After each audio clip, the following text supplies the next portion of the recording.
So much going on right now downtown. We have a Thunder game and we have thunderstorms. Again, Mother Nature on our side here. Let's go Thunder. But these storms are certainly going to be pretty intense as we are tracking them moving down to the south and southeast. So these storms that we have here from Watonga to Greenfield and out by Okarche, these are going to be warned right now for ping pong ball size hail and winds of 60 miles per hour. The largest hail cores right now are going to be west of Canton. So these are tracking down to the south and southeast.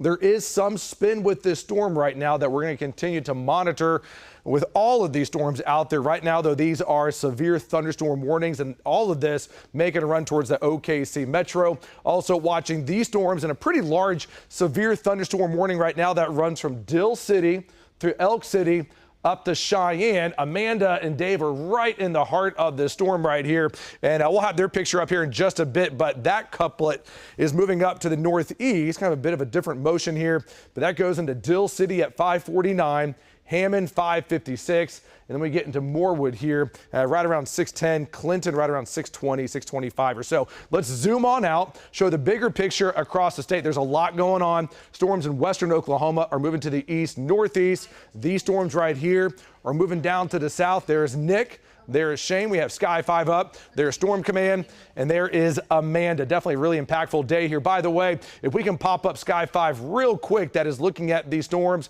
up by Watonga. Look at this shot that Chase is showing us right here. That is a very dark sky here. That dark sky has a lot of moisture.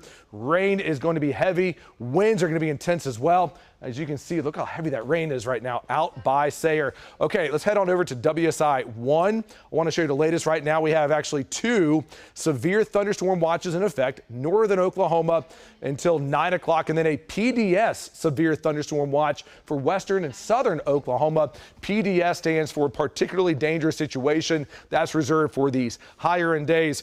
You know, the tornado threat, it is there for tonight. It's low to elevated here. It's about a 2 to a 4, but really the main risk will be damaging winds out there, and this will be the zone, Elk City to southern Oklahoma, for winds greater than 90 miles per hour.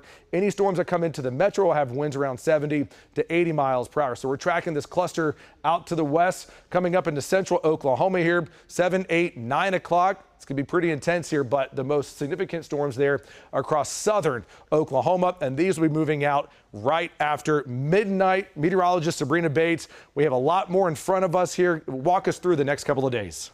Yeah, once we get overnight, we're going to start to actually dry out. And the great news, I will say, we get to Monday, we get to Tuesday, most of us are going to be staying dry. Thing is, though, we get to the middle part of the week and that rain will return. Lows overnight tonight, we have some upper 50s northern Oklahoma, mid 60s for the OKC area. And here you go. You look at your Monday, temperatures are going to be in the low 80s. You got sunshine, winds out of the north, they're pretty light. We look towards tomorrow afternoon. Some mid 80s out there, even some, you could say, mid to upper 80s towards southern Oklahoma. Overall, it's going to be a pretty dry day for us. I will say there is going to be a chance of some showers, southern Oklahoma, even some storms. That's staying towards the Red River, even some pop-ups across central parts of the